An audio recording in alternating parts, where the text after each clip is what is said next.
হুম, বলুন। আমাদের নম্বর কত আছে এখানে? এখানে আপনার কটা সিট? আমার হচ্ছে একটাই সিট। 71।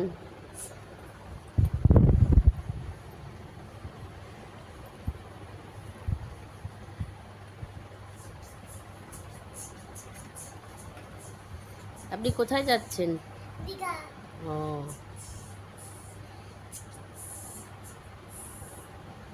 আমরাও সপরিবারে দীঘা যাচ্ছি।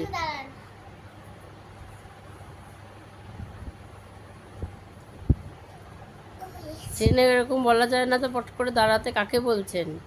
আপনাকে? ট্রেনে যাচ্ছেন? না না, তাহলে আরে ট্রেন থেকেই সবে নামলাম। ও ট্রেন থেকে নেমে অটো ধরলাম। ট্রেন থেকে নেমে অটো ধরলেন? আচ্ছা আচ্ছা। এই নিন, কত টাকা হয়েছে? 150 টাকা। এই নিন।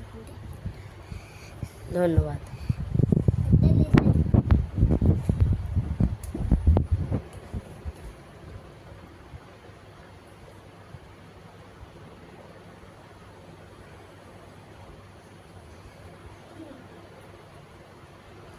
এটা আমাদের হোটেল?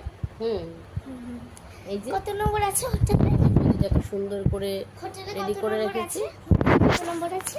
এই রুমটাই আপনাদের। হ্যাঁ, এটা কত নম্বর? রুমের কোনো নাম্বার নেই আমাদের হোটেলে, চাবি দিন, সবে চাবি নতুন। এই যে চাবি নিন, ঠিক আছে। এই যে আপনার জন্য রয়েছে বালিশ টালিশ, এখানে রয়েছে, যা লাগবে এখান থেকে নিয়ে নেবেন, ঠিক আছে। গায়ে চাদরও একটা রাখা আছে। শুভ সন্ধ্যা, গুড মর্নিং ফ্রেন্ড। তো আজকে রান্না হবে কি, আমি তোমাদের একটু একটু করে ছোট ছোট করে ছবি তুলে তুলে ভিডিও করে দিয়েছি। তোমরা দেখে অবশ্যই যদি কমেন্টস করতে পারো, তো সবাইকে আমি ফোনের মাঝখান থেকে একটু একটু একটু একটু করে বাটিতে সবার জন্য পাঠিয়ে দেবো। তো চলো, ওটাই আজকে আমাদের সন্ধ্যে এবং রাতের খাবার। ড্রয়িং ম্যাম ড্রয়িং করিয়ে জাস্ট বেরোলো, কিছুক্ষণ হলো, মিনিট 10 না 10-এর বেশি হয়ে গেছে। ও 6:30 নাগাদ বেরিয়েছে, প্রায় 1 ঘন্টা আধা ঘন্টা হতে আসবে। এখন হচ্ছে আমি এগুলোকে খাবারটা বানিয়ে নিই। ঘাড়ে তো প্রচণ্ড যন্ত্রণা করছে, ফুলেও গেছে ঘাটটা, একটুখানি মনে হচ্ছে, বুঝতে পারছি না। আর সেই সঙ্গে তো চোখের তো সমস্যা রয়েইছে, একদমই ভালো লাগছে না কাজকর্ম করতে। করতে হবে নেহাত, তাই জামা কাপড় কদিনে শুকাবো জানি না। জামা কাপড় কদিনে শুকাতে পারবো জানি না। মেলছি তুলছি, আবার মেলছি তুলছি, এই করে যাচ্ছি, আর মানে বিরক্ত লাগছে। তো চলো, টাটা। এই হচ্ছে অবস্থা।